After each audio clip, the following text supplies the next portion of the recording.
Hello class 12 के प्यारे विद्यार्थियों, स्वागत करते हैं आप सभी का एक और नई वीडियो में। आज की इस वीडियो में देखने जो आपका 3 फरवरी को होने वाला है विषय ITS का एग्जाम, उसके लिए काफ़ी ज़्यादा महत्वपूर्ण प्रश्नों को देखने वाले हैं।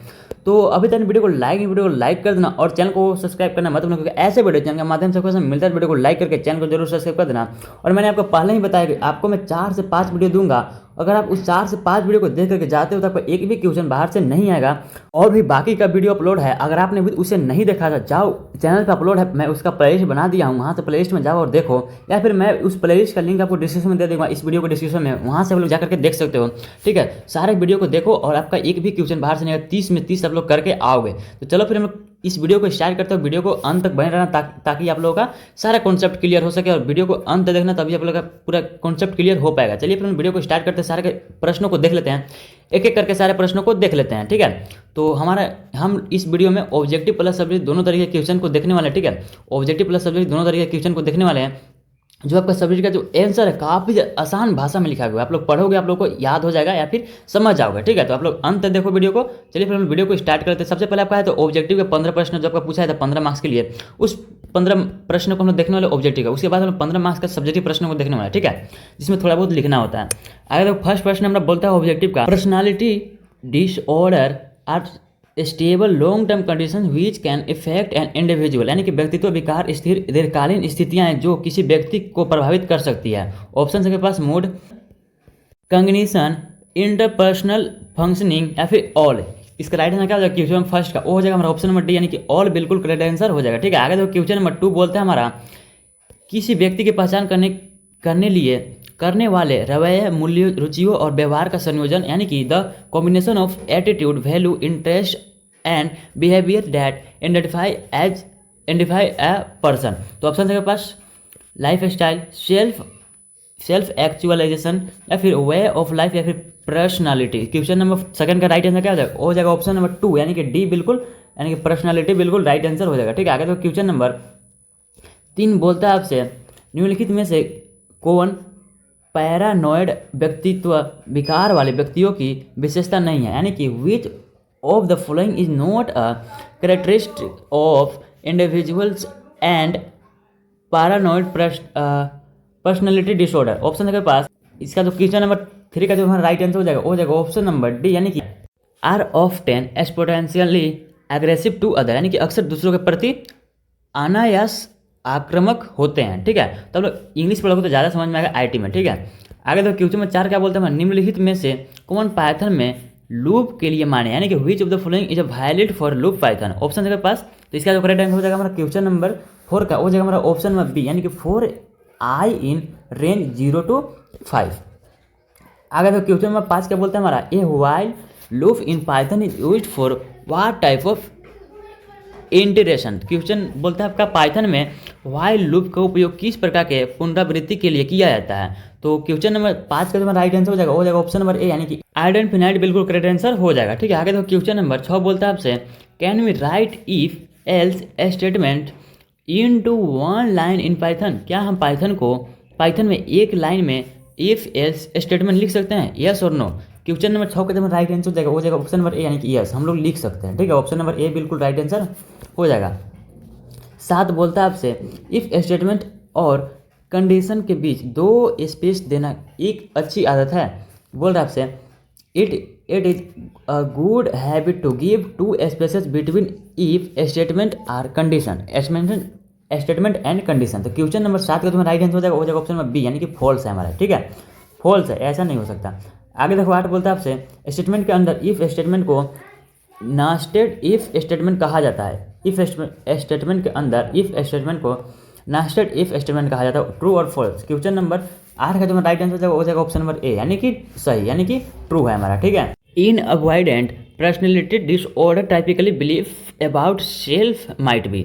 तो क्वेश्चन नंबर 9 का जो राइट आंसर हो जाएगा option number D, I am incompetent inferior special inept. Question number 9 का ऑप्शन नंबर डी बिल्कुल राइट आंसर हो जाएगा, यानी कि मैं अक्षमहीन सामाजिक रूप से अयोग्य हूँ। आगे देखो 10 बोलता है आपसे, which of the following is not a characteristic of individual with paranoid personality disorder. तो क्वेश्चन नंबर 10 का राइट आंसर हो जाएगा, यानी कि निम्नलिखित में से कॉमन पैरानॉइड व्यक्तित्व विकार वाले व्यक्तियों की विशेषता नहीं है। तो क्वेश्चन नंबर 10 का हमारा राइट आंसर हो जाएगा ऑप्शन नंबर डी, यानी कि are often exponentially aggressive to other, यानी कि अक्सर दूसरों के प्रति अनायास आक्रामक होते हैं। ठीक है, आगे देखो क्वेश्चन में 11 बोलता है आपसे, क्या हम पाइथन में एक लाइन में इफ या एल्स स्टेटमेंट लिख सकते हैं? तो 11 का जो राइट आंसर हो जाएगा ऑप्शन नंबर ए, यानी कि यस हम लोग लिख सकते हैं। आगे देखो बोलता है आपसे, कौन सा कथन जांच करेगा कि ए और बी के बराबर है या नहीं? तो क्वेश्चन नंबर 12 का जो राइट आंसर हो जाएगा ऑप्शन नंबर बी, यानी कि डबल इक्वल होता है। इस चीज़ को आप लोग याद रखना, पूछा जाएगा एक क्वेश्चन आपका इससे।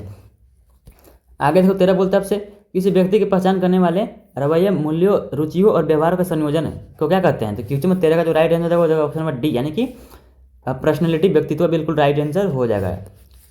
आगे देखो 14 बोलता है आपसे, symptoms of schizoid personality disorder include. तो क्वेश्चन नंबर 14 का जो है राइट आंसर हो जाएगा ऑप्शन नंबर ए, यानी कि इमोशनल कोल्डनेस, यानी भावनात्मक शीतलता। आगे देखो 15 हमारे ऑब्जेक्टिव का लास्ट प्रश्न आ जाता है। उसके बाद हम लोग सब्जेक्टिव प्रश्नों को देखेंगे। Which keyword is use for function, यानी फंक्शन के लिए कौन सा कीवर्ड यूज होता है? क्वेश्चन नंबर 15 का जो राइट आंसर हो जाएगा ऑप्शन नंबर सी, यानी कि डेफ, बिल्कुल करेक्ट आंसर हो जाएगा। ठीक है, उसके बाद हमारा आता है सब्जेक्टिव प्रश्न आप यहाँ पर देख सकते हो। सबसे पहले आपका आता है 6 प्रश्न इसमें दिया जाएगा, जिसमें आपको 4 ही प्रश्नों को उत्तर देना है, जिसके लिए आपको 1-1 मार्क्स मिलेगा। यहाँ पे आप लोग देख सकते हो। सबसे पहला प्रश्न क्या बोलता है, IDLE in Python standard form, यानी कि पाइथन में पूछ रहा है कि आईडीएलई का अर्थ क्या होता है। ठीक है, तो सबसे पहले हम लोग सारे यहाँ पे देख सकते हो सारे क्वेश्चन दिया गया है। इसके साथ में हम लोग आंसर को भी देख लेते हैं दूसरे पीडीएफ में। तो हमारा सबसे पहला प्रश्न क्या था, IDLE in Python standard form, यानी कि पाइथन में आईडीएलई का अर्थ क्या है? तो इसका जो हमारा अर्थ होता है integrated development and learning environment, इसका बिल्कुल राइट आंसर हो जाएगा। ठीक है, इस चीज़ को आप लोग याद रखना। और वीडियो में आगे बढ़ने से पहले एक छोटी सी रिक्वेस्ट है, अगर आपने अभी तक वीडियो को लाइक कर देना और चैनल को सब्सक्राइब करना मत भूलना, क्योंकि ऐसे वीडियो चैनल के माध्यम से आपको मिलता है। वीडियो को लाइक करके चैनल को जरूर सब्सक्राइब कर लेना। ठीक है, तो देख सकते हो क्वेश्चन नंबर 2 क्या बोलता है आपसे, when you move the item to the new location with the help of mouse this process is called, यानी कि जब आप माउस की मदद से आइटम को नई लोकेशन पर ले जाते हो तो इस प्रक्रिया को क्या कहते हैं? आप लोग को पता होगा, ड्रैग एंड ड्रॉप कहते हैं इसको। क्या कहते हैं? Drag and drop. ठीक है, आप लोग इतना पढ़ने की जरूरत नहीं है, आप लोग यहाँ देखो ड्रैग एंड ड्रॉप इसको बोलते हैं। क्वेश्चन नंबर 3 बोलता है आपसे, पाइथन में टपल्स क्या है? टपल्स क्या है? ये क्वेश्चन आप लोगों के लिए इंपॉर्टेंट है, बहुत ज़्यादा इंपॉर्टेंट है। पाइथन में टपल्स एक डाटा स्ट्रक्चर है। क्या है? डाटा स्ट्रक्चर है जो ऑर्डर सीक्वेंस को स्टोर करते हैं। इनकी सबसे बड़ी खासियत ये है कि ये ई म्यूचुअल होते हैं। क्या होता है? ई म्यूचुअल होता है, आपको ऑब्जेक्टिव में पूछा जाता है। ठीक है, ई म्यूचुअल होते हैं, मतलब इनके एलिमेंट को क्रिएट करने के बाद चेंज नहीं किया जा सकता है। ठीक है, यानी कि इसको एक बार क्रिएट करने के बाद दोबारा चेंज नहीं किया जा सकता टफल्स को। ठीक है, तो यहाँ पे आप लोग एक चीज़ में बताएं, तो जैसे यहाँ पे लिखा हुआ है, जैसे देखो मैं यहाँ पे लिखा हुआ है, मैं को इंग्लिश में ही लिख जाएगा। लेकिन आप लोग यहाँ पे मैं ऐसे लिखना, आप लोग बाकी बात पाइथन को लिख सकते हो, पाइथन इंग्लिश में कोई दिक्कत नहीं है। ठीक है, जो भी अंग्रेजी वर्ड है आप लोग इंग्लिश में ही लिखना, लेकिन जैसे कि है यहाँ पे सबसे इस चीज़ को आप लोग क्या लिखना, हिंदी में लिखना। आगे देखो 14 क्या बोलता है आपसे, HTML is what type of language, यानी कि HTML किस प्रकार की भाषा है? HTML एक मार्कअप लैंग्वेज है। इस चीज़ को आप लोग याद रखना, कैसा लैंग्वेज है? मार्कअप लैंग्वेज है, जिसकी यूज वेब पेज का स्ट्रक्चर क्रिएट करने के लिए किया जाता है। किसका स्ट्रक्चर? वेब पेज का स्ट्रक्चर क्रिएट करने के लिए उपयोग किया जाता है। काफ़ी जब मस्ट क्वेश्चन है। देखो 5 क्या बोलता है, in which environment we can perform the alpha testing, यानी कि हम किस वातावरण में अल्फा परीक्षण कर सकते हैं। तो किस वातावरण में कर सकते हैं?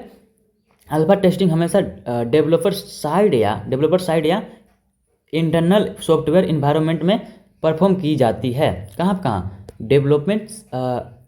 डेवलपर्स साइड या इंटरनल सॉफ्टवेयर इन्वायरमेंट। नेक्स्ट देखो क्वेश्चन में 6 क्या बोलते हैं हमारा, what is the default page orientation in a word process software, यानी कि वर्ड प्रोसेसिंग सॉफ्टवेयर में डिफॉल्ट पेज ओरिएंटेशन क्या है? तो क्वेश्चन नंबर 6 का हमारा राइट आंसर हो जाएगा हमारा, किसी भी वर्ड प्रोसेसिंग सॉफ्टवेयर में डिफॉल्ट पेज ओरिएंटेशन पोर्टेन होते हैं। ठीक है, आगे देखो 7 क्या बोलता है, what is the full form of SDLC। SDLC का फुल फॉर्म काफ़ी जब मोस्ट इंपॉर्टेंट होने वाला है आप लोगों के लिए। SDLC का फुल फॉर्म जो होता है सॉफ्टवेयर डेवलपमेंट लाइफ साइकिल होता है। सॉफ्टवेयर डेवलपमेंट लाइफ साइकिल, एक तो ऑप्शन में आपको क्या रहेगा, मान लो ऑब्जेक्टिव में क्वेश्चन पूछता है, मैंने इस क्वेश्चन को पहले भी करा रखा है दूसरे वीडियो में। सॉफ्टवेयर की जगह पे आप लोग को स्टोर दे देगा, जब लोग ध्यान से देखना तभी आप लोग टिक करना। ठीक है, आगे देखो 8 क्या बोलता है, बाकी बात ऑब्जेक्टिव में, बाकी बात सब्जेक्टिव में अगर आपसे पूछता है तब लोग को याद रखना पड़ेगा। आगे देखो क्या बोलता है 8 number, which symbol is use to represent या राइट कमेंट्स इन पाइथन, यानी पाइथन में कमेंट्स को दर्शाने या लिखने के लिए किस चिन्ह का उपयोग किया जाता है? तो किस चिन्ह का उपयोग करते हैं हम लोग? हज का आप लोग उपयोग करते हैं। आप लोग ऑब्जेक्टिव में पूछा जाता है। ठीक है, आगे देखो हमारा आता है शॉर्ट आंसर क्वेश्चन, इसमें आपका 4 प्रश्न रहेगा जिसमें आपको 2 ही प्रश्न का जवाब देना होगा एग्जाम में। हम यहाँ पे चारों प्रश्न के उत्तर को देखने वाले हैं ताकि आप लोग कोई भी पूछे आप लोग आसानी से कर सको उस क्वेश्चन को। व्हाट इज मेल मर्ज, यानी कि मेल मर्ज आपका क्या है आपसे पूछ रहा है। ये भी काफ़ी मोस्ट इंपॉर्टेंट क्वेश्चन है। मेल मर्ज एक ऐसी फीचर है जो एक सिंगल डॉक्यूमेंट को मल्टीपल रिसीव्स को भेजने में हेल्प करती है। इसमें हम डॉक्यूमेंट्स को डाटा सोर्स के साथ कंबाइन करते हैं, ठीक है। तो ये था हम लोग का व्हाट इज मेल मर्ज। आगे देखो टू क्या बोलता है, explain any two ICT tools, यानी कि दो किसी आईसीटी टूल्स को उपकरणों को आपको क्या करना है, एक्सप्लेन करना है। देखो दो आईसीटी टूल्स नीचे दिए गए हैं। सबसे पहला स्मार्टफोन, सबसे पहला क्या हो जाता है हमारा स्मार्टफोन, और दूसरा क्या हमारा दूसरा यहाँ पे पहला देखो इनका यूज कम्युनिकेशन, इंटरनेट ब्राउजिंग और एजुकेशन के लिए किया जाता है, किसका, स्मार्टफोन का। उसके बाद हमारा दूसरा क्या आया था, आईसीटी टूल्स आया था इंटरेक्टिव वाइट बोर्ड। इसमें आपको लिखना है इनका यूज मॉडर्न क्लासरूम में डिजिटल कंटेंट को प्रोजेक्ट करने और इंटरेक्टिवली पढ़ाने के लिए होता है, ठीक है। ये तो काफ़ी आसान प्रश्न आप लोग को पता है। आगे देखो थर्ड क्या बोलता है, what is the importance of stress management, यानी कि तनाव प्रबंधन का क्या महत्व है। तो ये भी काफ़ी ज़्यादा मोस्ट इंपॉर्टेंट क्वेश्चन है, ठीक है। आगे देखो इसका आंसर यहाँ पे लिखना होगा, स्ट्रेस मैनेजमेंट हमारे लिए बहुत ज़रूरी है क्योंकि ये फिजिकल हेल्थ को इम्प्रूव करता है, फोकस बढ़ाता है और हमें डेली लाइफ की प्रॉब्लम्स से डील करने में मदद करता है, ठीक है। तो ये क्वेश्चन काफ़ी आसान है, आप लोग तो आसानी से लिख सकते हो इस क्वेश्चन को अपने खुद से भी। क्या बोलता है, what are the principle of software testing, software testing आपसे पूछ रहा है कि क्या सिद्धांत है। आंसर आपको लिखना है सॉफ्टवेयर टेस्टिंग के कुछ में प्रिंसिपल्स ये हैं, कुछ में प्रिंसिपल ये हैं। देखो यहाँ पे लिखा गया आपका testing source presence of defects, इनका काम बग ढूंढना है, क्या किसका, testing source presence of defect. आगे देखो सेकंड आपका ईयरली टेस्टिंग, इसमें आपको लिखना होगा टेस्टिंग को डेवलपमेंट के शुरुआती स्टेज में ही स्टार्ट कर देना चाहिए। उसके बाद क्या है हमारा एक्सहॉस्टिव टेस्टिंग इज इम्पॉसिबल। आगे इसमें आपको लिखना होगा सब कुछ टेस्ट करना पॉसिबल नहीं होता, इसलिए प्रायोरिटी बेसिस पर टेस्ट होता है, ठीक है, टेस्ट करते हैं। आगे देखो नेक्स्ट हमारा है लॉन्ग आंसर क्वेश्चन। इसमें आपका 2 प्रश्न पूछा जाएगा जिसमें आपको एक ही प्रश्न का जवाब देना, जिसके लिए आपको 5 मार्क्स मिलेगा, ठीक है।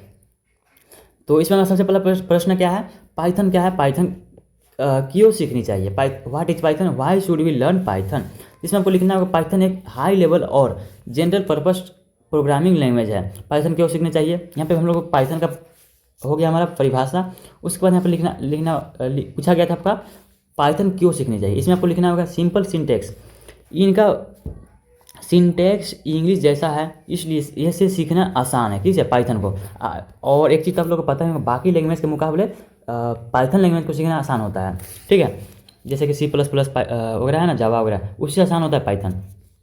आगे लिखना होगा आपको वर्सेटाइलिटी, इसका यूज AI वेब डेवलपमेंट और डाटा साइंस जैसे फील्ड में होता है, ठीक है।